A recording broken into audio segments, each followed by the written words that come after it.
Shot blocking is a crucial skill that you can develop. Just learn these don'ts to stay out of foul trouble.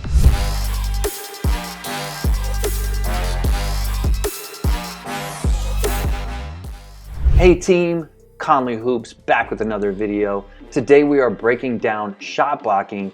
I'm reflecting on the year, and one of the big things always comes up is fouls and how often your team fouls and how you can cut back on those. And one of the keys is probably shot blocking. A lot of guys want to block shots, and it's really a skill you need to develop.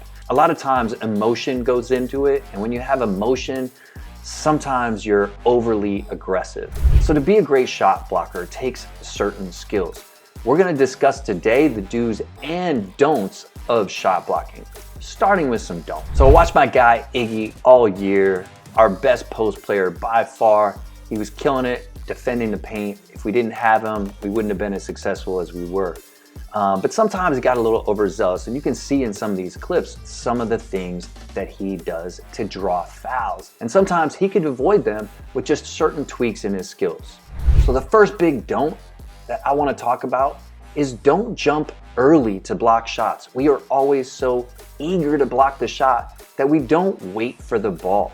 Body position, waiting for the timing is so crucial to being a great shot blocker. And the things that can happen are you can get up and undered, you're definitely going to get more fouls.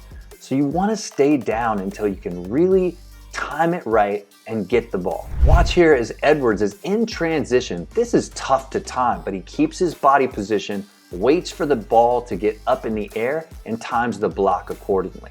Here, Edwards again times it the right way. He might even jump early, but he waits to block the ball. They both jump at the same time, giving him an opportunity to time it and be in the right position. You have to know that it's always better to jump late than jump early if you're gonna be a shot blocker. That timing, you gotta work on. Number 2, don't block down. Never swipe down. You're always gonna hit people more often if you go down into the body. You can see Iggy here goes down into the guy, and it easily gets him fouls every time. The keys to this is keeping your hands high and finishing high. Don't bring your hands down. Always go through the ball and try to keep your hand at a high spot.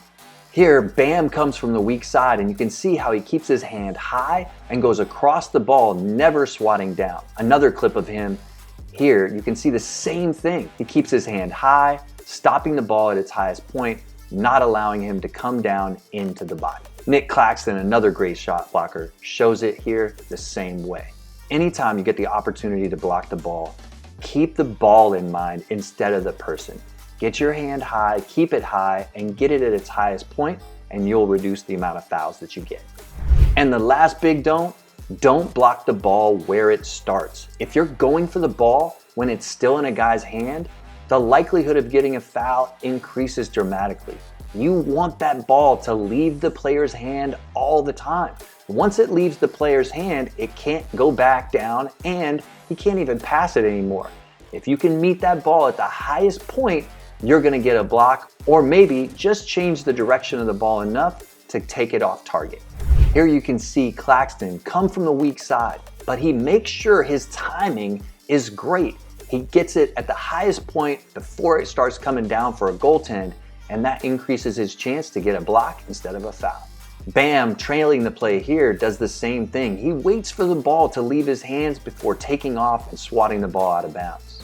And here's a great shot of Edwards in transition, waits for the ball to release from the player's hand before going and getting it off the glass. To be a great shot blocker, it's all about timing. If you're not working on this every day, it's probably a skill you won't have. The best shot blockers are always the guys that are coming from the weak side and have great timing and IQ. Shot blocking is an art form.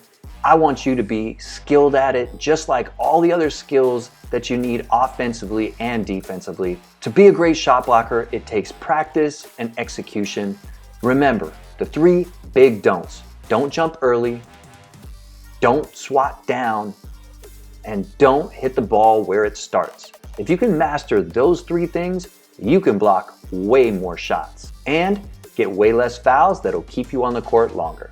Even my guy Iggy, learned a lot this season, and he was one of the best shot blockers we had and made some crucial plays. Check Iggy out here, where he blocks the ball with ease, keeping his hands high, not fouling.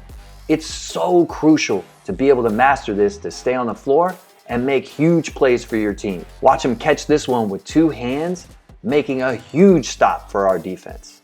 That's it for today's video. My boy Iggy made huge plays all year, and I hope that you work these skills into your game so you can have a big defensive year next year. Comment below on how this video helped you become a better shot blocker.